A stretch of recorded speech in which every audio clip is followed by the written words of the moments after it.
ನಮಸ್ಕಾರ ಎಲ್ಲರಿಗೂ ಬಸ್ welcome back to success stories ಮಗ್ಗ. It's all about Rohit Sharma in IPL 2025.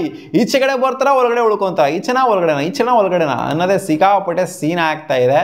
ಅದಕ್ಕೆ ಇನ್ನೂ ಸಹ ಉತ್ತರ ಸಿಕ್ಕಿಲ್ಲ. ಅದು ಸಿಗೋದು ಕೂಡ ಇಲ್ಲ. ರಿಟೆನ್ಷನ್ ರೂಲ್ಸ್ ಎಲ್ಲ ಬಂದಾದ್ಮೇಲೆ ಅದು ಸಿಗೋದು ಉತ್ತರ ನಮಗೆ ಏನಾಗುತ್ತೆ ಅಂತ. ಇನ್ನೂ ಅರೌಂಡ್ 1 ತಿಂಗಳು ಮೇಲೇನೆ ಆಗುತ್ತೆ ಅಂತ ಕಾಣಿಸುತ್ತೆ ರಿಟೆನ್ಷನ್ ಎಲ್ಲ ಪ್ರೊಸೀಜರ್ ಎಲ್ಲ ಕಂಪ್ಲೀಟ್ ಆಗೋದಕ್ಕೆ. ಸೊ ಈ ರಿಟೆನ್ಷನ್ಗೋಸ್ಕರ ಎಲ್ಲರೂ ವೆಯ್ಟ್ ಮಾಡ್ತಾ ಇದ್ದೀವಿ. ಬಟ್ ರಿಪೋರ್ಟ್ಸ್ಗಳಂತೂ ಹಂಗೆ ಎಲ್ಲ ಬರ್ತಾನೆ ಇರುತ್ತೆ. ಇವ್ರು ಟಾರ್ಗೆಟ್ ಮಾಡಿದ್ರೆ ಅವ್ರು ಟಾರ್ಗೆಟ್ ಮಾಡಿದ್ರೆ ಇವ್ರು ಟ್ರೇಡ್ ಮಾಡ್ಕೋಬೇಕು ಅನ್ಕೊಂತ ಇದ್ದಾರೆ, ಅವ್ರು ಟ್ರೇಡ್ ಮಾಡಬೇಕು ಅಂತ ಇದ್ದಾರೆ ಅಂತ. ರೋಹಿತ್ ಶರ್ಮಾ ಅವರ ವಿಚಾರದಲ್ಲಿ ಬೇರೆ ಫ್ರಾಂಚೈಸಿಗಳು ಬಂದಿರುವಂಥ ಫ್ರಾಂಚೈಸಿಗಳು ಅಂದರೆ ಆಸ್ ಪರ್ ದ ರಿಪೋರ್ಟ್ಸು ಇಲ್ಲಿವರೆಗೂ ಬಂದಿರುವಂಥ ಫ್ರಾಂಚೈಸಿಗಳು ಮುಂದೆ ಅದು ಇಟ್ಸ್ LSG ಅಂದರೆ ಅವ್ರು ಬಂದಿದ್ದಾರೆ ಅಂತ ಅಲ್ಲ. As per the reports LSG owner ಮಾತಾಡಿದ್ದಾರೆ, ಜೊತೆಗೆ ಪಂಜಾಬ್ ಕಿಂಗ್ಸ್ನ ಓನರು ಕೂಡ ಮಾತಾಡಿದ್ದಾರೆ ರೋಹಿತ್ ಶರ್ಮಾ ಅವರ ಬಗ್ಗೆ. ರೋಹಿತ್ ಶರ್ಮಾ ಅಂದರೆ ಯಾರು ತಾನೇ ತಗೊಳೋದಿಲ್ಲ ಗುರು, ಆಬ್ವಿಯಸ್ಲಿ ತಗೊಳ್ತೀವಿ ಅನ್ನೋ ಥರ ಮಾತಾಡಿದ್ದಾರೆ. ಸೊ ಅದರಿಂದ ಟಾರ್ಗೆಟ್ ಮಾಡ್ತಾರೆ ಅನ್ನೋ ಒಂದು ಯೋಚನೆಯಲ್ಲಿ ಇದ್ದಾರೆ ಅಂತ ಅನ್ಕೊಂಡಿದ್ದೆ ನಾವು ಕೂಡ. ಜೊತೆಗೆ ರಿಪೋರ್ಟ್ಸ್ ಕೂಡ ಅದನ್ನೇ ಹೇಳಿದೆ. LSG ಓನರು ಒಂದು ರೇಂಜಿಗೆ ಇಂಟಿಮೇಷನ್ ಆಗಿ ಕೊಟ್ಟಿದ್ರು, ಇಲ್ಲ ತಗೊಳ್ಳುವಂಥ ಸಾಧ್ಯತೆ ಇದೆ. ಬಟ್ 50 ಕೋಟಿ ಎಲ್ಲ ಕೊಡೋದಕ್ಕಾಗಲ್ಲ ರೋಹಿತ್ ಶರ್ಮಾಗೆ. ಏನು 50 ಕೋಟಿ ಒಬ್ರಿಗೆ ಕೊಟ್ಬಿಡ್ತು ಅಂದರೆ ಏನು ನಾವು ಮಿಕ್ದವ್ರಿಗೆಲ್ಲ ಏನು ಮಾಡಬೇಕು ಅನ್ನೋ ಥರ ಮಾತಾಡಿದರು. ಸೊ 50 ಕೋಟಿ ಎಲ್ಲ ಯಾರು ಹೋಗೋದಿಲ್ಲ ನನ್ನ ಪ್ರಕಾರ. ಇಲ್ಲಿ ಟ್ರೇಡ್ ಆದ್ರೂ ಕೂಡ 50 ಕೋಟಿ ರೇಂಜ್ಗೆಲ್ಲ ಯಾರು ಸಹ ಹೋಗೋದಿಲ್ಲ. ರೋಹಿತ್ ಶರ್ಮಾ ಮಾತ್ರ ಅಂತಲ್ಲ, ಯಾವುದೇ ಪ್ಲೇಯರ್ ಕೂಡ, ವಿರಾಟ್ ಕೊಹ್ಲಿ ಆದ್ರೂ ಸಹ 50 ಕೋಟಿಗೆಲ್ಲ ಟ್ರೇಡ್ ಅಂತೂ ಖಂಡಿತ ಆಗೋದಿಲ್ಲ. ಯಾಕಂದ್ರೆ ಇರೋದೇ ಕೊಡೋದೇ 100 ಕೋಟಿ ಪರ್ಸ್ ವ್ಯಾಲ್ಯೂ, ಅರ್ಧ ಪರ್ಸ್ ವ್ಯಾಲ್ಯೂನ ಇವ್ರಿಗೆ ಕೊಟ್ಬಿಡ್ತು ಅಂದ್ರೆ ಅದು ಹೆಂಗಾಗುತ್ತೆ ಲೆಕ್ಕಾಚಾರ ಕರೆಕ್ಟಾಗೇನೆ ಆಗೋದಿಲ್ಲ. ಅಲ್ಲಿ ಸ್ಟ್ರಾಂಗ್ ಟೀಮ್ನ ಬಿಲ್ಡ್ ಮಾಡೋಕ್ಕಾಗೋದು, ಏನು ಒಬ್ಬ ಪ್ಲೇಯರ್ ಗೆಲ್ಸೋಕ್ಕಾಗ್ಬಿಡ್ತಾ ಎಂಟೈರ್ ಟೂರ್ನಮೆಂಟ್ನ?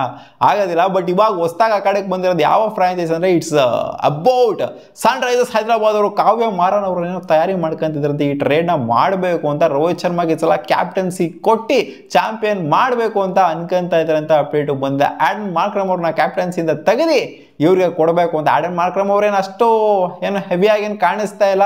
ಅವ್ರ ಪರ್ಫಾರ್ಮೆನ್ಸ್ನೇ ಸಿಕ್ಕಾಪಟ್ಟೆ ಡಿಪ್ರಿಷಿಯೇಟ್ ಆಗೋಗ್ಬಿಡ್ತು ಲಾಸ್ಟ್ ಸೀಸನು. ಇನ್ಫ್ಯಾಕ್ಟ್ ಅವ್ರು ಏನೇ ಕ್ಯಾಪ್ಟನ್ಸಿನ ಮಾಡ್ತಾ ಇದ್ದಾರೆ ಅನ್ನೋ ಒಂದು ಕ್ವಶನ್ ಆಗೋಗ್ಬಿಡ್ತು.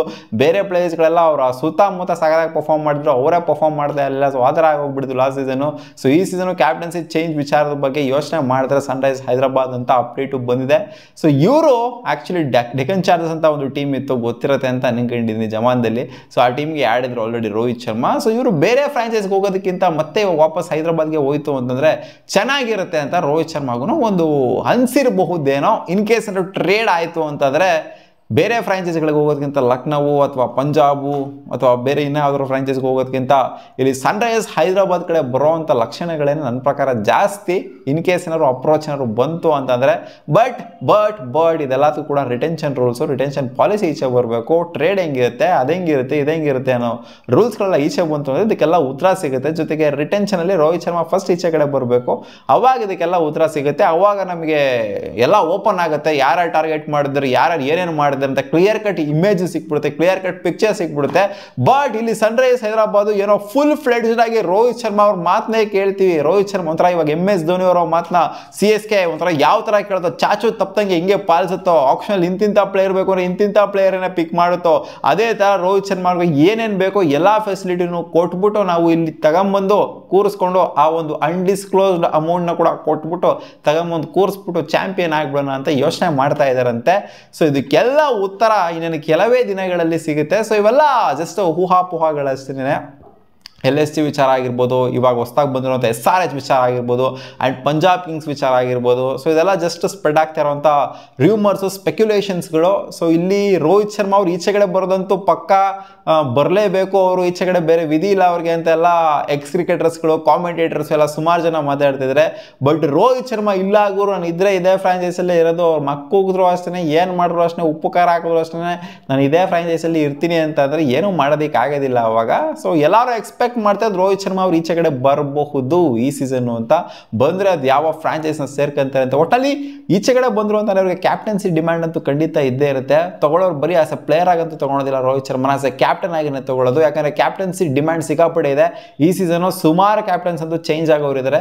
ನೋಡೋಣ ಅದೇನಾಗುತ್ತೆ ಅಂತ. SRH ಏನಾದ್ರು ತಗೊಂತು ಅಂತಂದರೆ ಒಂಥರ ಎಂಡ್ ಆಫ್ ಎರಾ, ಮುಂಬೈ ಇಂಡಿಯನ್ಸಲ್ಲಿ ಎಂಡ್ ಆಫ್ ಎರಾ ಆಗುತ್ತೆ, ಈ ಕಡೆ ಇನ್ನೊಂದು ಸ್ಪೆಷಲ್ ಎರಾ ಸ್ಟಾರ್ಟ್ ಆಗುತ್ತೆ. ನೋಡೋಣ ಏನಾಗುತ್ತೆ ಅಂತ. ನಿಮಗೇನು ಅನ್ಸುತ್ತೆ? ರೋಹಿತ್ ಶರ್ಮಾ ಅವರು SRHನ ಸೇರ್ಕೊಂತು ಅಂತಂದರೆ ಚೆನ್ನಾಗಿರುತ್ತೆ ಅಂತ ಅನ್ಸುತ್ತೆ, ಅಥವಾ ಮುಂಬೈಯಲ್ಲಿ ಇದ್ರೆ ಚೆನ್ನಾಗಿರುತ್ತೆ ಅನ್ಸುತ್ತಾ? ಕಾಮೆಂಟಲ್ಲಿ ಹಾಕಿ. ಸಿಗೋಣ, ವಾ.